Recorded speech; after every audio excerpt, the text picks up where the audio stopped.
Y'all, I am so excited to be here with the Peace Queen. The Peace Queen. How are you doing? I'm just laughing when you say that. You always say the peace queen. And There's no okay. other. There's no other. Would you just introduce yourself for people who don't know Melanie Denise Cunningham? Who are you? And why do you do what you do? Ooh, am I talking to you or I'm talking How to about you talk to the camera? Yes. Well, hi everybody. I'm Melanie, 50-year resident of Lakewood, Tacoma, Washington State. I'm the Peace Queen because, oh, that's a good story. Let's see. My friend Joanne Lasowski nominated me for this award in our community called the Greater Tacoma Peace Prize. And she nominated me for my work in racial reconciliation. And that was in 2018. Lo and behold, I won. I got a title of Peace Laureate, the 2018 Peace Laureate. And I told Joanne, I was like, that's dated. I mean, in 2019, I'll be done with that. So we should think of something that will live in perpetuity. And so I thought, Queen. I would like Queen. And then just Peace Queen came to me. And it was really super funny when I told the organizers that I had rebranded myself to Peace Queen versus Peace Laureate. They're like, well, we're not going to call you Peace Queen. And I said, I don't care. And lo and behold, when the story came out about me winning the prize, and actually the prize was to go to Norway and attend the Nobel Peace Prize ceremony. So when the announcement came out that I was going to the Nobel Peace Prize ceremony, the headline was Peace Queen goes to Norway. So That's huge. yeah, it's good. That is huge. Especially when the work that you do is around racial reconciliation. Now, you and I just met. We had this amazing experience at the People's Gathering. Over 500 people had registered for your spring reckoning, convening, excuse me, thank you, your spring convening, and you had over 400 and something people stay for almost the entire day. They do. They do. So the People's Gathering and the creation of that was one of the reasons why Joanne nominated me. That was included in my nomination. And it's a conference to teach people how to talk about race. I work at PLU, and we produce that under the PLU umbrella, which is kind of good because it's a university, so it gives it that academic framework. But I just thought it was necessary for us to have some kind of conference that decentered whiteness and help people see the world from different lenses and the perspectives of people of color. And so that's what the People's Gathering does. We talk about skill building for anti-racist leaders, but we also provide space during the time of the conference for people to convene in race dialogue groups. And that is really based, they self-select into the race dialogue group based on the box that they check census form. And that makes all the sense in the world to me because the census is that instrument that forces us into the conversation about race. They force us to check a box, and you know good and well the census. And I used to work for the census. If you don't fill out that form, they're gonna come to your house. They're all on the TV. They go to the school and talk to your kids. I mean, it is relentless. And then after that's done, they don't want you to talk about it for another 10 years. And if you really think about it, that's what's got us twisted in America right now in our soul is this racial record. So this conference is professional development and gained traction over time. We just had our 12th meeting. And I think there's more. And what's so interesting is you call it personal development or professional development, but what we know is it's an experience. It's a learning experience. And with the work that I do around diversity, equity, and inclusion, it's all about the experiences. So let's talk a little bit about why it's so important that people commit to truly making progress and really commit putting themselves in a space where they're experiencing something different. Yeah, well, when you know better, you do better. And Maya Angelou that told us that. And so if there are opportunities for people to apply learnings, right? This is a lot of this is some head work, but most importantly, anti-racist leadership is heart work. So I call it psyche and soul. And so the folks can get the head work done. And at the last people's gathering, I talked about those folks that once, when they saw George Floyd being murdered on television, and this new wave of interest around diversity, equity, and inclusion, people that have been working in many different spaces decided, oh, well, this is a new job I can pivot into. And they start signing up for these courses on diversity certification and this, that, and another, get a piece of paper as a credential, and then they feel like they can enter this new job classification. You know, never before had you seen vice presidents of equity and inclusion and belonging and all of these at the rates that you see it now. But you have these people entering the game, and I call them gatekeepers in a way, that they get the paperwork and then they continue to perpetuate the system. So as we live through this revolution of consciousness around anti-racism, and as we see, and you know, you're a transformist, as we see this whole industry transform, I'm going to be the gatekeeper. Peace Queen will be the gatekeeper, and others to call you out if you don't have any stories, you know, to share in your delivery of content. How are you going to be an equity, inclusion, and belonging specialist and you have no skin in the game?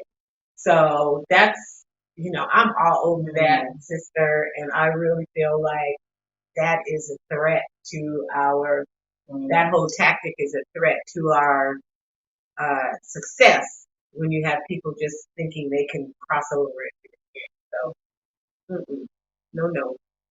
You know, what I like, I think, best about you, again, this is the work that I love to do, and all Black people don't think about equity and inclusion or diversity and inclusion the same way. Like, we have different opinions about a number of different things. We're all aligned on the same goal. Like, ultimately, we want to create a space where people feel like they can be their authentic self, where they can thrive, where we can, you know, create truly an inclusive culture where people can thrive, where they feel like they belong and all the things.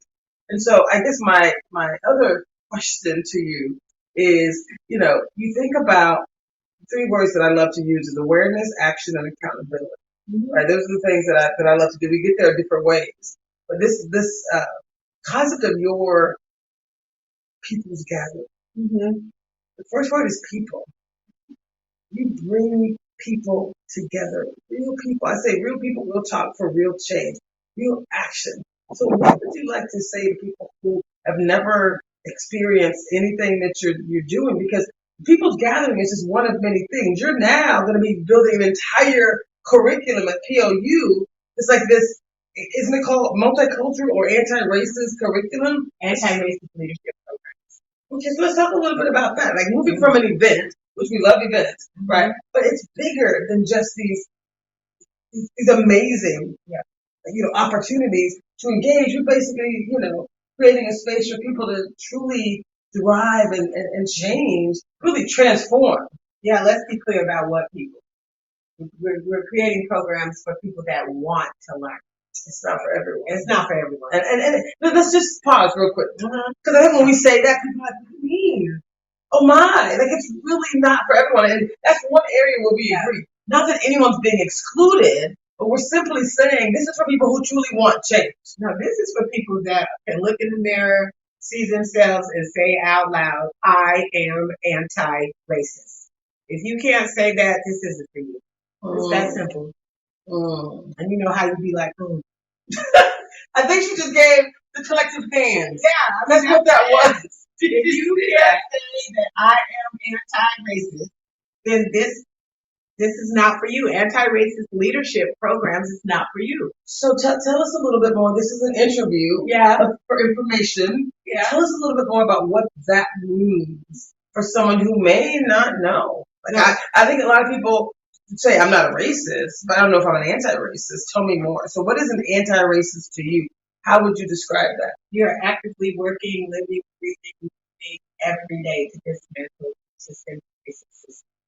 It's the air that you breathe. It's the movement that you do. If that's not what you do, then maybe you want to do it. And so then education is the way to learn. Okay, you have the heart for it, but also you have to make the declaration that you are anti-racist so that you can, again, be open to knowledge. There are people that are fully resistant to the whole idea or concept. They can't say it, but yet they're holding um, diversity ambassador certificates and they're holding diversity credentials that say that they are qualified to teach, but in their heart, they are not there. And so it's those people again that we have to keep out. Because if these kind of conversations make you uncomfortable, then you cannot be earning a living being an equity and inclusion expert. They don't go together. Just like, And so it just doesn't work. yeah, so the people's gathering and the work that we do around anti-racist leadership is to skill build. And for those people that are just waking up to the idea, I mean, maybe they saw George Floyd be murdered on television in front of their eyes and it took that to wake them up. Whatever the reason, if they're now open to the idea and they're trying to catch up, anti-racist leadership programs is a path, as there are many other out there. That's a path that we're creating at PLU. I love it. I love it. And I'm excited to be partnering with you as a past president of the National Black MBA Association. We actually just did some work within your people's gathering, leading the Black Room. Yeah, you all at the Black Room, and it was phenomenal, my friends. And we're going to continue to engage you all in the work because of the purpose that you have for fostering inclusion. And I love the series that you're working on now, Better Together, because the work of anti-racism is all of us together. It takes all of us together. We are better together. And at this moment in time, we need white people to step up, period. You can't be asleep anymore. You can't just receive the benefits of the system that you were born into that wasn't built to have all people succeed. And at the last People's Gathering, we had a presentation from Dr. Beth Craig. You heard it. And Dr. Beth Craig, she's retired professor of history at PLU. She invites all of you all that fall under the umbrella of having white privilege. She says, don't think of it as white privilege anymore. How about the concept of stolen goods? And if you can wrap your arms around and your headspace around the concept of stolen goods that you're holding, then your ability to move forward and develop yourself in an anti-racist mindset is more probable than if you want to reject the fact, I don't have privilege, I don't. Stolen goods, Resma Minicum, the author of My Grandmother's Hands, offers another way to look at it as white advantage. But at the end of the day, stolen goods, white advantage, it just means that white people need to step up and talk, be active in relinquishing this power that was intentionally or unintentionally. I think all people need to step up. I heard you say white people need to step up. I agree with that. I think we all. Would you agree with But that? white people have a history of not stepping up. So it is in this season. Okay, not a total history because I have to go back. There's a whole history of abolition from back in the day that it's time for us to raise them up as examples because there are many white people, and I'm going to just stay on that I don't know what to do. I don't know what to do. I don't know what to do. Hey, I hear you. Let's put some education out there so that we can help you learn what to do. And then help you to coalition. So there you go.